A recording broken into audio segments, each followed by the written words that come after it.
bien cuando en realidad era todo lo contrario.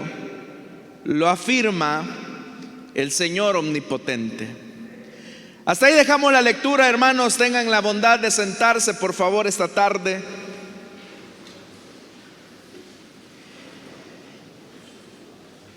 Hermanos, el libro del profeta Ezequiel es uno de los libros que corresponde a los profetas del exilio. Cuando Ezequiel tenía más o menos 30 años de edad,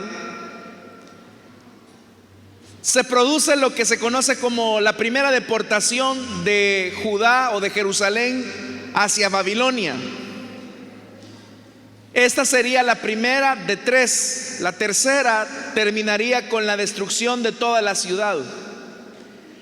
En la primera deportación, básicamente Nabucodonosor se lleva a toda la élite de Israel.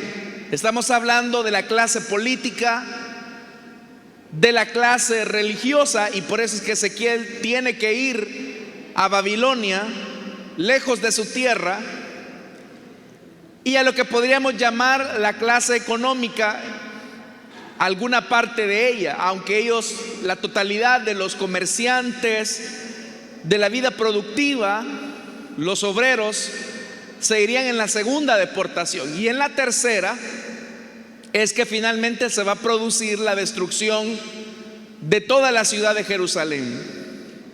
Pero entre la primera y la tercera deportación, lo que nosotros encontramos, hermanos, es que los primeros que llegan a asentarse a Babilonia, básicamente comienzan a crear anhelos de esperanza, que las cosas van a cambiar y que en la brevedad posible ellos van a regresar a su tierra. En realidad, lo que ellos no sabían, como ya también lo había anunciado Jeremías, es que el exilio no iba a durar poco, sino que el exilio iba a durar mucho tiempo. Ezequiel estaba dentro de los deportados, y de hecho que justamente en el año en el que él iba a ingresar como sacerdote en el templo de Jerusalén es cuando se produce la deportación. Pero es ahí, hermanos y hermanas, donde Ezequiel quizás encontraría durante ese momento tan crítico en la vida de la nación su llamado profético. Pero ese llamado tendría básicamente la característica de no ser un profeta de buenas noticias. Dios había llamado a Ezequiel para que fuese un profeta que tenía que adversar contra los falsos profetas. En esta época, hermanos, básicamente los falsos profetas alentaban a la nación diciéndoles que las cosas iban a mejorar, que ellos iban a regresar nuevamente a su tierra, iban a regresar a sus comodidades, iban a regresar a utilizar o a ocupar sus funciones, y que no había que tener problema. Esos eran los profetas que generaban expectativas entre la gente que ya se encontraba en el exilio. Ante eso, el Señor tiene que hablarles duramente.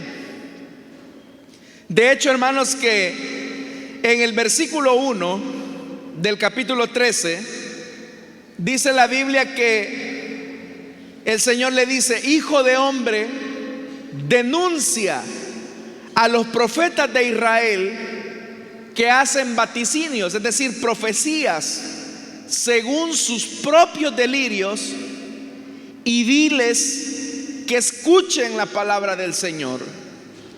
Es un llamado de parte de Dios para que se alineen, para que sintonicen la señal de Dios, para que estén en la frecuencia de rango de Dios, y no que sigan los delirios. ¿Qué es un delirio? Un delirio, hermanos, es una locura. Los delirios pueden llegar a producir fantasías, ilusiones ópticas. Los delirios pueden conducir a las personas a imaginaciones irreales. Ese es un delirio. Lo que ahora el Señor les está diciendo es: renuncien al delirio de su imaginación. ¿Pero qué era ese delirio? El delirio consistía en decirle a la gente que iban a regresar a su tierra cuando Dios había dispuesto lo contrario. Entonces el Señor les dice: diles que escuchen mi palabra.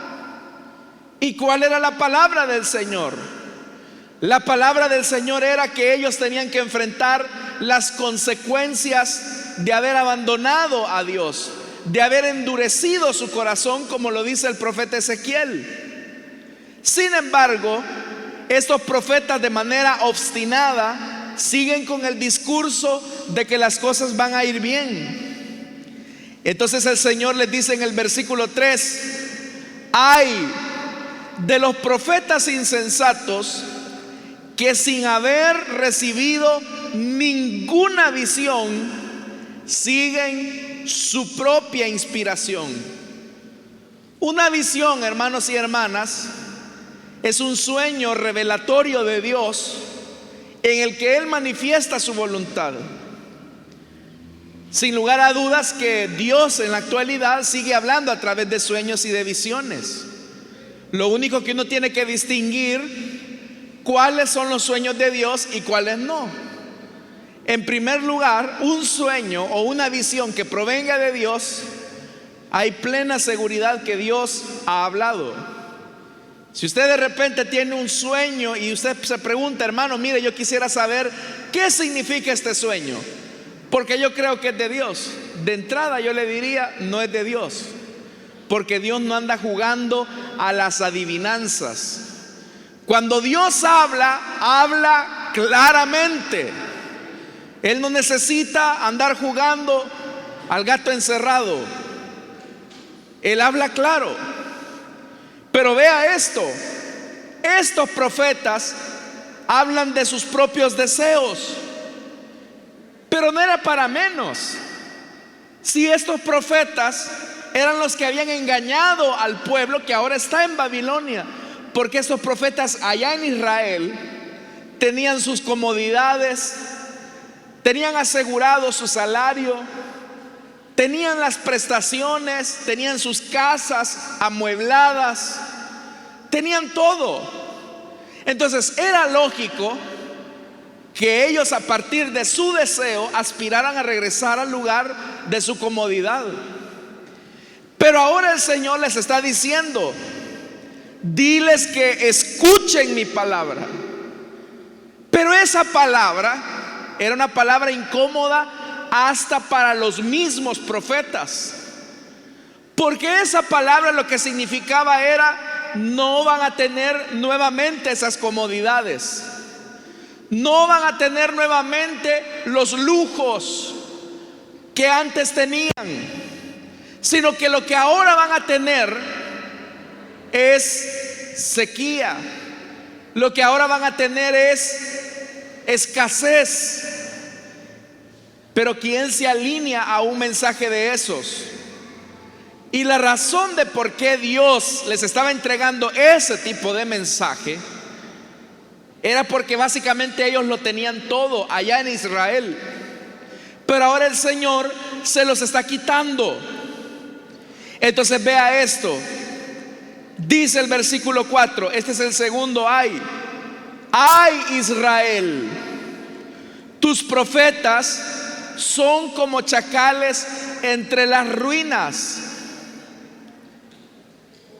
Un chacal, hermanos, es un animal que normalmente anda en lugares desérticos, y para alimentarse necesita tratar la manera de rebuscarse, por decirlo así, entre los escombros. Lo mismo eran estos falsos profetas. En medio de su adversidad, ellos querían seguir manteniendo su comodidad. Y por eso es que le dice el Señor en el versículo 4: esos profetas andan buscando algo bueno entre las ruinas. Pero el Señor les reclama en el versículo 5: no han ocupado su lugar en las brechas.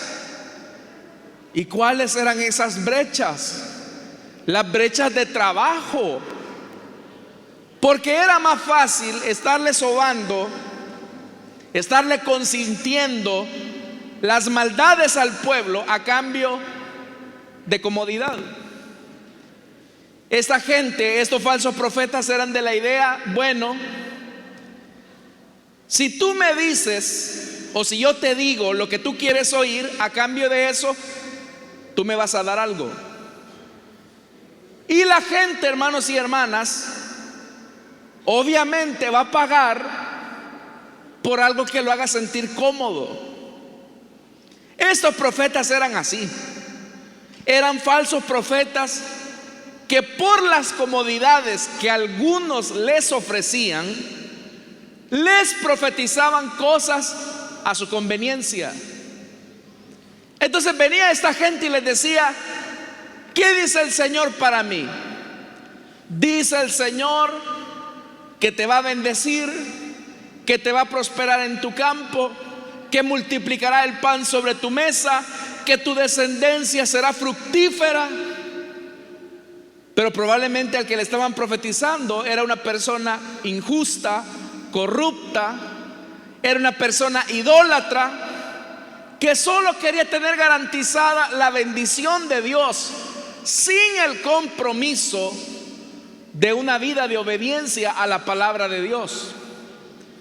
Es decir, que esta gente buscaba los caminos fáciles, y ante esos caminos fáciles, ahí estaban los falsos profetas. Pero el Señor se hastió, porque esta gente estaba ocupando el nombre del Señor en vano, porque estaban afirmando que detrás de esas supuestas profecías era Dios el que los inspiraba, y no era verdad. ¿Cuántas veces, hermanos y hermanas, nosotros también vivimos en un mundo en el que las personas seleccionan aquellas cosas que de Dios quieren oír? A mí no me cabe la menor duda que el Señor desea bendecir a su pueblo. A mí no me cabe la menor duda que el Señor desea sustentar a su pueblo, proveer a su pueblo, que Dios desea sacarlo en victoria en medio de la adversidad. Pero cuán importante es que su pueblo tenga un compromiso de fidelidad con Él y con su palabra. Es decir, que estén en la brecha de trabajo. Porque en la brecha es cuando hemos de poner por obra lo que Dios nos pide. Pero vea lo que dice eso. El versículo 5: no han ocupado su lugar en la brecha. Es decir, que no han profundizado para colocar el cimiento de la palabra y sobre eso construir, sino que por el contrario, es decir, se han ido por el camino más fácil. Hermanos y hermanas, usted sabe que en toda construcción lo más difícil es el fundamento, porque muchas veces tocará que romper piedra, muchas veces tocará que profundizar para que la construcción sea segura. Entre más grande es un edificio, mayor debe de ser la profundidad de su fundamento. Si Dios quería bendecir grandemente a su pueblo, su fundamento tenía que ser profundo. Entonces no es posible que Dios esté derramando bendiciones sobre un pueblo cuyo fundamento no es profundo. ¿Cómo es que esta gente quería la bendición de Dios, quería la prosperidad de Dios, si su fundamento era superficial? Es decir, si no había un costo, un precio que pagar. No porque las bendiciones de Dios estén a la venta, sino porque Dios no puede derramar su gloria, su bendición sobre fundamentos débiles y superficiales. En alguna ocasión leí por ahí esta semana que decía un predicador, con mucha razón lo decía: si Dios derrama unción en una persona cuyo carácter es débil, sería tanto como patinar sobre una pista de hielo muy delgada. Usted sabe, bueno, aquí en nuestro país no hay una estación de invierno con nieve, pero en los países como Estados Unidos o los países del norte de Europa, es normal que en una estación del año comience a nevar y el agua de los lagos se congele y esa agua se utiliza como pistas de patinaje. Pero solo se puede patinar sobre esa pista cuando el hielo ha alcanzado un nivel de grosor lo suficientemente resistente para soportar el peso. Entonces, cuando este predicador decía esto, Dios no puede derramar su unción en personas de carácter débil. Dios tampoco, hermanos y hermanas, podrá derramar bendición sobre nosotros si nuestro lugar en la brecha no ha sido cavado con profundidad. ¿Se imagina qué pasaría, hermanos, si usted comenzara a construir un edificio, un rascacielos de 40, 50, 60 pisos sobre un fundamento muy pequeño? Ese edificio caería con el viento. Estaba viendo un documental hace algunos días de la construcción de lo que fue en su momento el World Trade Center, las famosas Torres Gemelas. Solo para poder construir esos dos grandes edificios que ahora ya no existen, la profundidad de su fundamento era muy, muy profundo, porque el edificio necesitaba tener estabilidad. Lo mismo, tener las bendiciones de Dios en nuestra vida necesitan tener un fundamento fuerte.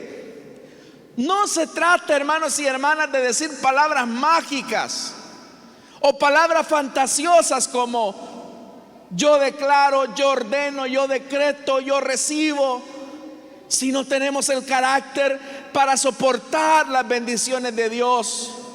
Y por eso es que dice el Señor: ¡ay, Israel! Tus profetas son como esos que no han reparado los muros del pueblo de Israel. Esos profetas deberían de construir un muro que te proteja de estos momentos difíciles que vas a vivir. Y esos momentos difíciles son los que dice el versículo 10, que fue con lo que comenzamos la lectura. Y vea lo que dice el versículo número 10. ¿Están acá, hermanos? Vea lo que dice el verso 10. Así es, en efecto, estos profetas han engañado a mi pueblo diciendo: todo anda bien, pero las cosas no andan bien. Oiga lo que dice: construyen paredes endebles de hermosa fachada. Entonces vea, ahí hay dos elementos. Están construyendo paredes débiles. Y cuando la gente les pregunta a estos profetas, oiga, señor profeta, ¿qué le parece mi construcción? Y quizás la pared toda panda. Ese profeta, con la intención de seguir recibiendo sus privilegios, le decía: no, yo la veo muy bien, muy recta, muy hermosa. Porque dice acá la Biblia que construían paredes de hermosas fachadas, pero eran débiles. Pero ¿por qué estos profetas no le decían la verdad a la gente? ¿Por qué esta gente no le decía: mire, la verdad de las cosas es que su pared está panda, ya está por caerse, está totalmente agrietada? ¿Por qué no lo hacían? Porque preferían tener la comodidad de la gente que los sostenía, porque preferían mantener sus privilegios con tal de hacerles creer a ellos que las cosas iban bien. ¿Cuántas veces, hermanos y hermanas, ahora en el pleno siglo XXI hay gente que busca iglesias porque ahí los reaniman? Hermanos, uno escucha cosas que le ponen literalmente fría la sangre. Y muchas veces eso que se dice es simplemente por caer bien con la gente, por tratar la manera de alentar a la gente y decirle: no, no se preocupe, las cosas van bien. Mire, es verdad que usted ya va por su tercer amante, pero Dios sabe que usted es una persona que está luchando. Es verdad que ya dejó a su primera esposa, pero no importa. Lo importante es que siga creciendo. Lo importante es el amor. Hermano, yo recuerdo en una ocasión que una persona se me acercó y me dijo: es que la verdad es que ahora yo ya entiendo cuál es el verdadero amor, me decía un hombre. Y en realidad me doy cuenta que yo a mi esposa no la amo y que yo he vivido engañado, creyendo que la he amado, pero no la amo. ¿Acaso Dios no es un Dios de amor?, me decía él. ¿Acaso Dios no es un Dios de amor? Y si yo siento que ahora amo a esta otra persona, y si Dios es amor, ¿no es Él la fuente del sentimiento que yo siento por esta persona a quien amo ahora? ¿Se imagina que ahora le está atribuyendo su pecado a Dios, haciéndolo ver como que si Él es el responsable de su adulterio? Pero hay púlpitos, hay iglesias falsas, hay falsos predicadores que le van a decir a la gente: no importa, sigue así. Pero sin darse cuenta, hermanos, los están arrastrando al infierno. Hace algunos días me comentaba una persona por ahí de una iglesia donde el pastor de esa iglesia quería colocar a una persona en un privilegio dentro de esa congregación.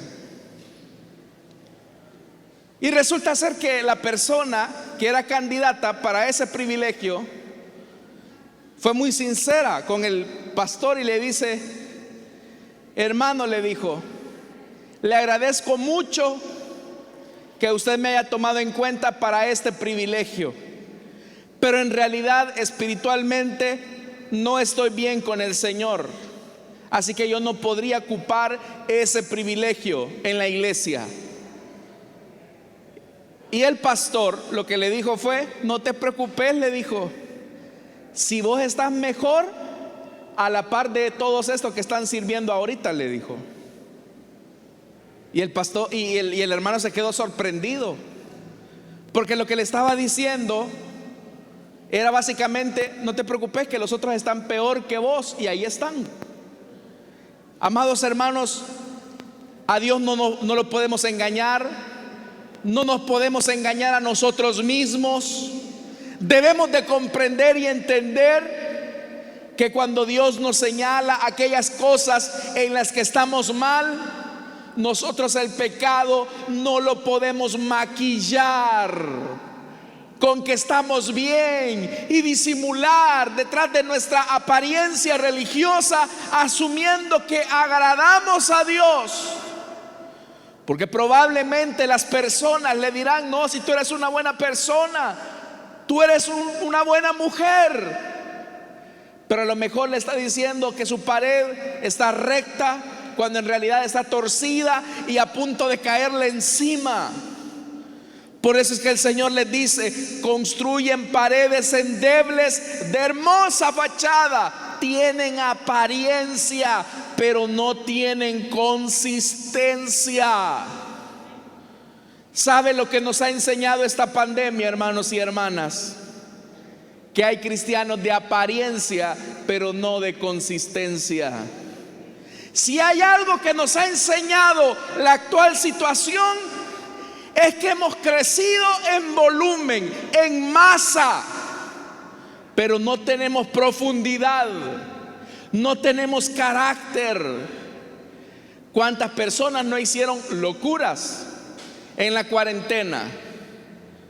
¿Cuántas personas, hermanos y hermanas, no le dieron la espalda a Cristo, a la obra de Dios, en la situación en la que vivimos? ¿Cuántas personas no le dieron la espalda al Señor en este periodo que estamos viviendo? Personas con privilegios, con posición. Uno creería que no le van a dar la espalda al Señor. Pero lo que ha ocurrido en realidad, hermanos y hermanas, es que al igual que esta gente, somos de fachada muy hermosa, pero somos endebles en nuestro carácter.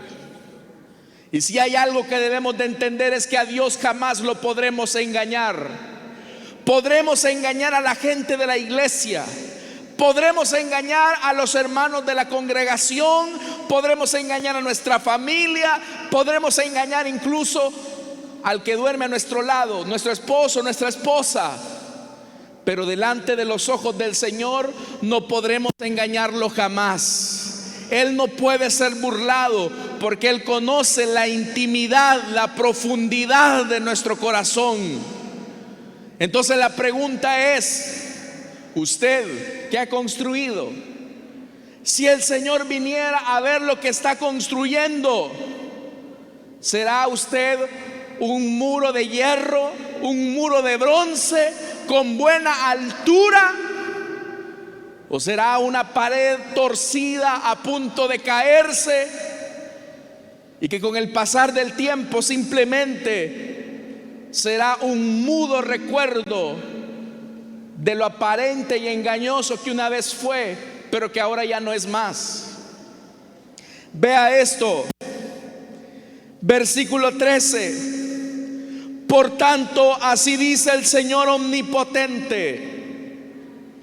Está hablando de Dios Todopoderoso: en mi furia desataré un viento huracanado, en mi ira una lluvia torrencial, en mi furia granizo destructor. Echaré por los suelos la pared con su hermosa fachada, sus endebles cimientos quedarán al descubierto, y cuando caiga, ustedes perecerán. Así sabrán que yo soy el Señor. Es el Señor el que va a botar toda pared de apariencia. Dios no va a derramar su bendición sobre nosotros si antes no hay consagración. Dios no va a derramar sobre nosotros toda bendición si no hay una vida de obediencia a la palabra de Dios. No nos engañemos, hermanos y hermanas, que la gente siga con el positivismo mundano, creyendo que solamente porque dicen palabras bonitas frente al espejo van a salir adelante. Si hay una vida de desobediencia que no honra a Dios, que no agrada a Dios, así por mucha filosofía que se esté echando encima, seguirá siendo una pared endeble que al menor huracán se viene abajo. Pero el único que saldrá adelante y podrá resistir será aquel que escuche la palabra de Dios, aunque le sea incómoda. Déjame decirte algo: la palabra de Dios muchas veces es incómoda. Muchas veces Dios, cuando nos habla, nos va a poner en situaciones de aprieto, Pero acá tienes dos caminos: o el camino de la obediencia o el camino de la desobediencia. Y hay gente, mis amados hermanos, que prefieren mejor la vida de apariencia. ¿Sabe usted, hermanos y hermanas, que todavía siguen habiendo diáconos que toman en sus casas? ¿Sabe usted, hermanos, que todavía siguen habiendo hermanas que siguen en relaciones de adulterio? ¿Sabe usted, hermano y hermana, que todavía hay gente que sigue robando en sus trabajos? ¿Sabe usted que todavía hay gente que sigue mintiendo en sus datos de la obra de Dios? ¿Sabe usted que todavía hay gente que disimula la violencia que tiene en el hogar detrás de un uniforme? Hay muchas esposas violentadas en las iglesias y no dicen nada porque muchas veces, hermanos y hermanas, existe el temor: es que quizás le van a quitar el privilegio a mi esposo y entonces por eso mejor yo no digo nada. Pero mire, toda apariencia tarde o temprano se cae. Toda pared débil tarde o temprano no soporta el peso. Y si todavía no te has caído, es porque la gracia de Dios te está dando una oportunidad para que vuelvas a la brecha y comiences a escarbar profundamente en tu fe. No puedes seguir viviendo de apariencia. Ya le dije, podremos engañar a los seres humanos, podremos engañar a los hermanos de la iglesia, pero ante el ojo de Dios, que todo lo ve y que está en todo lugar, jamás podremos burlar ese santo nombre.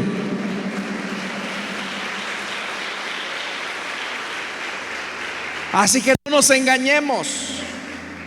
Dios no puede ser burlado.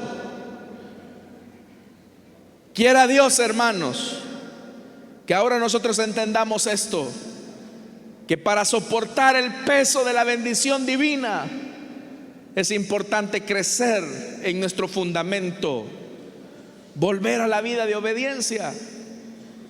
Y termino con esto, verso 16. Esos profetas de Israel que profetizaban acerca de Jerusalén y tenían visiones falsas y anunciaban que todo andaba bien, cuando en realidad era todo lo contrario, lo afirma el Señor omnipotente. Ellos van a tener que llevar el peso. Hermanos, en el día en que tengamos que comparecer ante el Señor, los predicadores van a ser los primeros que seguramente van a tener que sentir el peso de conciencia de haber engañado a tanta gente, haciéndoles creer que estaban bien cuando en realidad no lo estaban. Hay gente que se está engañando. Hay gente que cree que porque va a la iglesia los domingos, cree que es cristiano, cree que es cristiana. Yo le pregunto a usted, hermano, hágase una pregunta sincera esta noche, porque yo no me voy a poder llevar un peso de conciencia de ninguno de ustedes. Hermano, usted ha nacido de nuevo de verdad. Hermano, hermana, Dios lo conoce a usted como su hijo, como su hija. ¿O será que vamos a llegar ante la presencia del Señor? Señor, predicamos en las plazas, sanamos enfermos, echamos fuera demonios, pero ¿qué les va a decir el Señor? Apartaos de mí, hacedores de maldad. Habrá gente, hermanos, habrá gente en el día del juicio que va a llegar creyendo que son salvos, que son hijos de Dios, engañados por los falsos predicadores. Por eso yo le pregunto a usted: ¿usted ha nacido de nuevo, hermano? ¿Usted ha nacido de nuevo, hermana? ¿O simplemente viene a cumplir una cuota religiosa? Y no importa si nos escondemos detrás de un uniforme. ¿De verdad ha nacido de nuevo? ¿De verdad sus pecados han sido perdonados? ¿De verdad el Espíritu Santo mora dentro de usted? Porque si esto no ocurre, se está engañando. Se está engañando creyendo que es hijo de Dios cuando no lo es. Necesitamos arrepentimiento. Necesitamos confesar nuestro pecado, decirle al Señor: Señor, he vivido de apariencia, pero en realidad tú me conoces. Por dentro hay huesos de muerte. Pero ahora, Señor, yo creo que tú eres el dador de la vida y que tú puedes perdonar mis pecados. Y te confieso, Señor, que he sido un hipócrita. El Señor, que es fiel y justo y misericordioso, nos dará una oportunidad y nos levantará de nuestra miseria moral y espiritual. Pero no nos engañemos, escondiéndonos detrás de una vida religiosa, alejados de Dios. Porque cuando llegue ese día, muchos tendrán que llorar amargamente. Así que el Señor nos ayude, hermanos.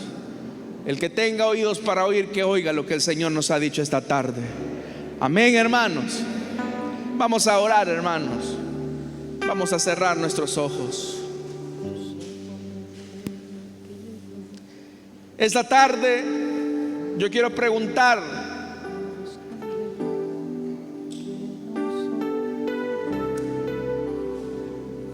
a los que están acá esta tarde, ¿quiénes de verdad no tienen seguridad de su salvación? ¿Quiénes acá, si este día tuvieran que pasar a la eternidad, no tienen seguridad de la vida eterna? Le invito para que se ponga de pie y reciba esa seguridad ahora, creyendo en Jesús y confesando sus pecados, no a un hombre, sino a Dios. Le invito para que se ponga en pie y vamos a orar por usted. Ahí habrá un hermano, diácono, diaconisa, que va a orar por usted. ¿Habrá alguien? No podemos engañarnos, hermanos. Tú no te puedes engañar, jovencita, porque el hecho que hayas nacido en un hogar de padres cristianos no te hace hija de Dios. Necesitas tener un encuentro personal con el Hijo de Dios. Así que si hay alguien acá esta tarde, le invito para que se ponga de pie. Eso es de valiente. Dios le bendiga al caballero que se pone aquí en pie. Vamos, hermano, tráigalo acá. Vamos a orar por él. Si hay alguien más que, como este joven, desea entregarle su vida a Cristo, Dios le bendiga a la hermana que está aquí adelante. Si hay alguien más, pase, venga. ¿Habrá alguien más que desea entregarle su vida a Cristo o que desea reconciliarse? Yo sé que algunos están luchando ahí en sus asientos. Dios le bendiga a la dama que está allá atrás. ¿Hay alguien más? Yo sé que el Señor ha tocado las vidas esta tarde. Vamos. Ya voy a cerrar esta invitación, pero no te puedes engañar. Tú sabes que no estás bien con Dios. Te estás engañando a ti misma. Te estás engañando a ti mismo. Esta puede ser la última oportunidad para que te reivindiques con el Señor. Vamos.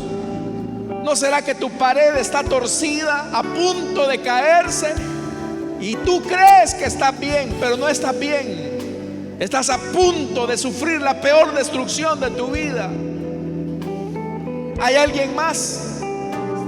Vamos, allá atrás. ¿Hay alguien más? Cierro la invitación. Pero yo sé que aquí hay gente que sabe que no está bien con Dios, que sabe que tiene que arreglar sus cuentas con Él. Esta es la oportunidad. ¿Hay alguien más? ¿Hay alguien más? Vamos, señorita, no pelees en tu asiento. ¿Hay alguien más que desea entregarle su vida a Cristo? ¿Que desea reconciliarse con Dios? Póngase en pie. Queremos orar por usted. ¿Hay alguien más? Vamos, puedes engañarte a ti mismo. Cierro la invitación ya. Vamos a orar. Levántate. Vamos a orar por estas vidas. Vamos a orar por estas vidas. Pero yo sé que aquí hay más personas, hermanos. ¿Alguien más? Vamos, señorita. La invitación es para ti, señora. Tú sabes que no estás bien con Dios. Ponte a cuentas con Él. Mañana puede ser muy tarde. Dios le bendiga a la señorita que está acá. A la hermana, ayúdenos. Hermanos, yo sé que aquí hay más personas. Vengan. ¿Hay alguien más? Hermanos, de verdad, ayúdennos a orar. Bienvenida, bienvenida. Dios te ama. Pasa. Vamos. ¿Hay alguien más? Vamos, no te detengas. Confiesa tus pecados. Confiesa tus pecados. Dios le bendiga a la dama. Pase, venga. Quiero orar por usted. ¿Hay alguien más? Yo sé que el Señor te ha tocado. Yo puedo sentir que el Señor te ha tocado. Caballero, te vas a ir.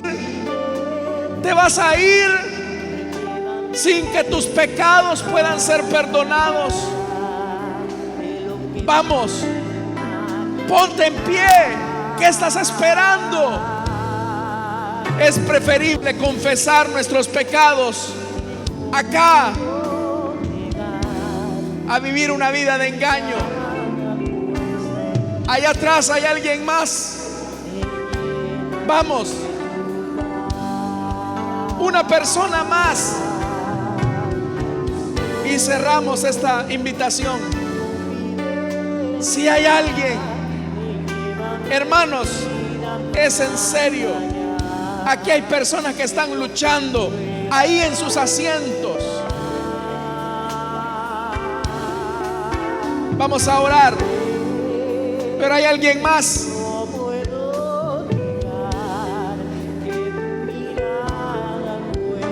Vamos a orar esta tarde. Oremos, hermanos. Padre que estás en los cielos, te damos la gracia, Señor, por estas vidas que están acá delante de ti. Quiero pedirte, Señor, que les perdones sus pecados.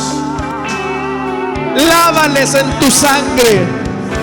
Que a partir de este momento, Señor, la vida en el Espíritu comience a nacer dentro de sus corazones. Dales la vida eterna, Señor, que has prometido para los que creen. Dale, Señor amado, la fe para seguir perseverando ahora que sus pecados han sido perdonados. Te lo pedimos, Señor, y te lo suplicamos en el nombre de Jesús. A ti sea toda la gloria y la honra hoy y siempre.